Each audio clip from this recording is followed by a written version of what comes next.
and most of them usually come back to Matri Bhavan to serve this hospital.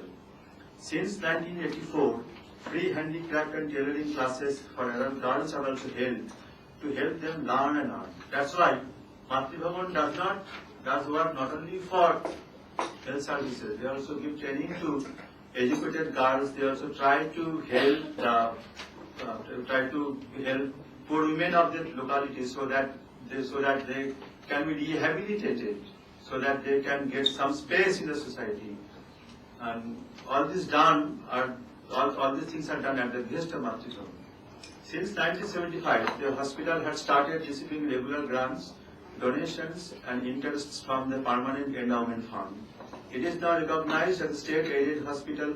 Its infrastructure has expanded over the years. At one stage, the number of beds was enhanced to 64, out of which 32 were free.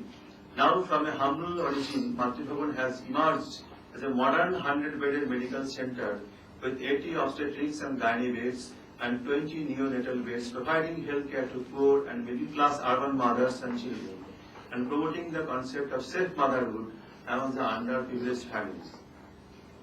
A glance at its health services reveals the following facts.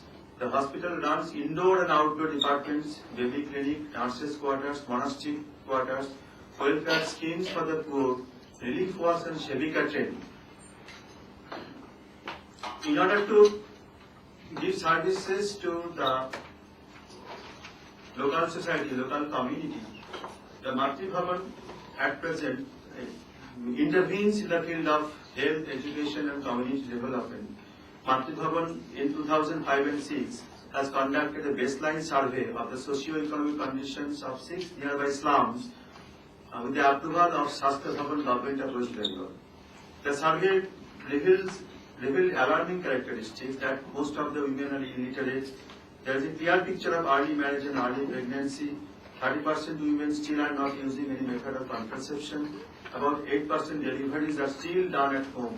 Only 69% of infants are exclusively breastfed. There is a high tendency of using teen milk. Therefore, this baseline survey was conducted by Matri Bhavan to make a guideline for their future services.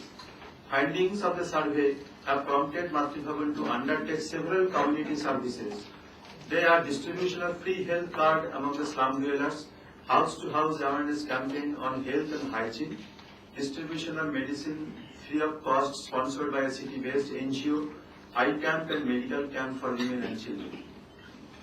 The management is keen to protect the adolescent girls and adult women of the broken families because the infamous red light area near Kalighat temple is at a stone's throw. For this purpose, Matri Bhavan has initiated educational support, needlework, embroidery, drawing and spoken English courses. Computer training is also given to them. A good number of 125 local girls regularly attend these classes each Sunday, which help them to acquire skills and get jobs.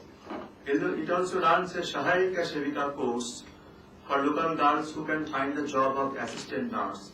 All these are done to help the helpless girls and women. Services are rendered with local support, and obviously the impact of Matri Bhavan on the local populace is remarkable. We noticed that these two institutions, that is Nivedita Girls School and Matri Bhavan, these two institutions are no doubt religious organizations. They belong to the Ramakrishna Vivekananda movement.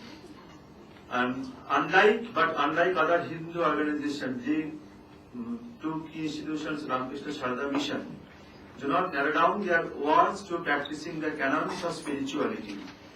They do not overtly pursue the agenda of Hindu social mobilization, but are committed to humanitarian services to women and children.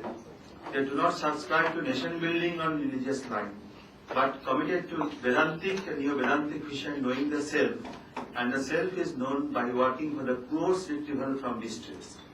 In the case of Matri Bhavan, we find that as a healthcare institution, it gives foremost importance to maternity service to poor women and children's health problems.